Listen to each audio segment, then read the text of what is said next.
آخر میں آ کے. اور ہمارے یہاں پہ تو قانون کا یہ حال ہے کہ ابھی کی خبر ہے تھوڑی دیر پہلے کہ حسن اور حسین نواز کو ایون فیلڈ اور اس کے علاوہ پاناما جو مقدمات میں تھے ان میں سب میں فوری طور پہ بری کر دیا گیا. مجھے کوئی ذاتی اختلاف نہیں ہے، میں احترام کرتا ہوں تمام پاکستانیوں کی، حسن نواز ہوں، حسین نواز ہوں، نواز شریف ہوں، کوئی بھی. لیکن کیا یہ عجیب ڈرامہ بنایا جاتا ہے؟ 7 سال سے کچھ لوگ اشتہاری تھے، حسن حسین نوازی یہ اشتہاری تھے، پاکستان تشریف نہیں لا رہے تھے، اور جس قسم کے مقدمے چل رہے تھے سالہ سال جو ہے کیسز نواز شریف کے اوپر چلے، مریم نواز کے اوپر چلے، گواہوں کے اوپر جرح ہوئی، ثبوت پیش کیے گئے اور اس کے بعد سزائیں سنائی گئیں.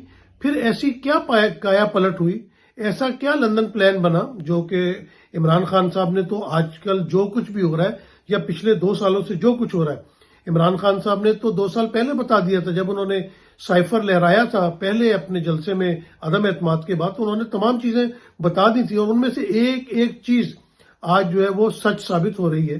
اس کا مطلب ہے کہ لندن پلان بنا تھا اور اس لندن پلان میں ایسی کیا باتیں ہوئیں جس کی وجہ سے آپ دیکھیں کہ نون لیگ کے تمام کیسز ختم کیے جا رہے ہیں.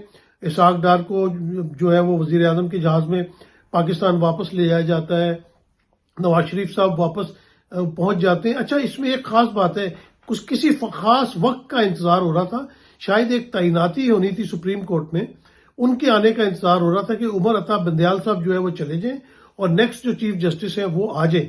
تو اس کا مطلب تھا کہ قانون کا مذاق اڑانا تھا نا کہ یہ صاحب جو آ جائیں گے تو یہ ہمارے بندے ہوں گے، یہ ہمیں ریلیف دیں گے. اور واقعی اس طرح نظر آ رہا ہے کہ ایک پارٹی کو تو فل ریلیف دیا جا رہا ہے، دوسرے سے آپ بلہ چھین لیں گے، انٹر پارٹی الیکشن نہیں مانیں گے، ان کی خواتین وکلا کی بے عزتی کی جائے گی، کسی کو کہا جائے گا کہ تم اپنے نام کے ساتھ سردار کیوں لگاتے ہو.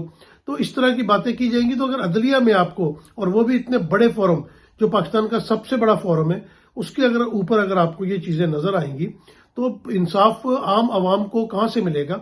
لوگ کچے میں جو ہے، پھر ذکر آ گیا کچے میں، لوگوں کو اپنا اغوا کیا گیا پیسوں کے لیے، ان کو وہاں پرتشدد ویڈیوز بنائی جاتی ہیں اور وہ وائرل کی جاتی ہیں، تو ان کو پکڑنے والا کوئی نہیں ہے. اگر کوئی پولیٹیکل ورکر کوئی غلطی کر دیتا ہے یا کوئی ٹویٹ کر دیتا ہے تو اس کو تو اپنا سلاخوں کے پیچھے بھیج دیا جاتا ہے، کوئی مقدمہ بھی نہیں بنایا جاتا، موبائل فون رکھ لیا جاتا ہے، لیپ ٹاپ رکھ لیے جاتے ہیں. لیکن یہ کہ کچے کے ڈاکو جس طرح انہوں نے عوام کی زندگی اجیرن کی ہوئی ہے، ان کو پکڑنے والا کوئی نہیں ہے.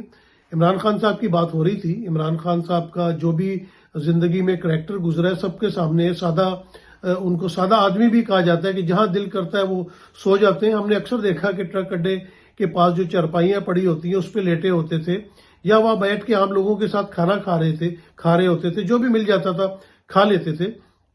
تو جس ملک کے اندر انصاف نہیں ہوگا وہاں پہ کس طرح معاملات آگے چلیں گے؟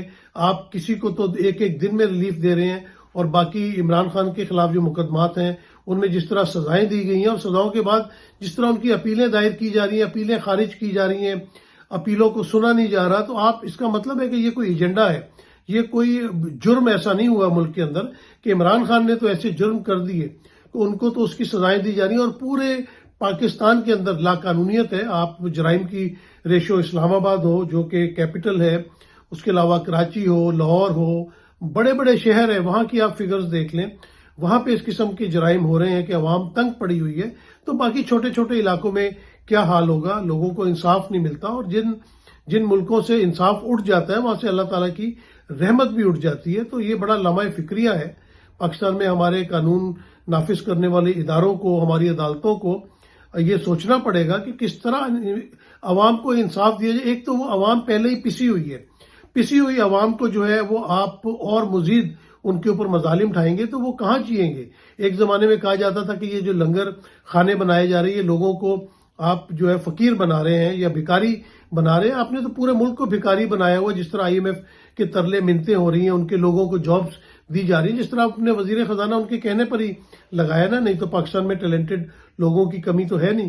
تو وہ جو لنگر خانے تھے، میں ایک دفعہ وہاں پہ گیا ہوں، تو جس طرح مزدوروں کی پذیرائی وہاں پہ ہو رہی تھی، ان کو عزت کی روٹی ملتی تھی، ان کو چارپائی ملتی تھی، ان کو گرمیوں میں ایئر کنڈیشن ماحول ملتا تھا، ان کو سردیوں میں ہیٹر وہاں پہ لگے ہوتے تھے. اور میں نے دیکھا تھا کہ ایک دفعہ عمران خان صاحب جب وہاں وزٹ پہ گئے تو جاتے ساتھ ہی انہوں نے پوچھا اور انہوں نے اوپر کی طرف دیکھا، انہوں نے کہا بھائی یہاں پہ ہیٹنگ کا کس قسم کا انتظام ہے؟ تو انہوں نے کہا یہاں پہ پراپر انتظام ہے, یہاں پہ کمرے گرم ہوتے ہیں. تو دیکھیں جس آدمی کے دل میں عام عوام کا یہ درد ہوگا, اور پھر وہاں پہ وہ جو مزدور ہوتے تھے ان کے ساتھ بیٹھ کے کھانا شروع کر دیتے تھے, جو بھی پکا ہوتا تھا وہ بڑے رغبت کے ساتھ کھاتے تھے. تو جو انسان اس قسم کا رویہ رکھتا ہو, جس انسان کے دل میں عوام کا, قوم کا درد ہو اور چھوٹی چھوٹی چیزوں کا خیال ہو, اس کو آپ نے پابند سلاسل کیا ہوا ہے. اور جو لوگ ملک لوٹ کے کھا گئے, اور یہ میں نہیں کہہ رہا, یہ عدالتوں نے کہا ہے, کس کو سزا نہیں ہوئی. آصف علی زرداری صاحب کے بارے میں انٹرنیشنل میڈیا میں کیا کہا جاتا ہے. پاناما لیکس بھی جو آئے تھے وہ کسی پاکستانی صحافی نے نہیں لے کے آئے تھے, وہ ایک انٹرنیشنل انویسٹیگیشن ادارہ لے کے آیا تھا.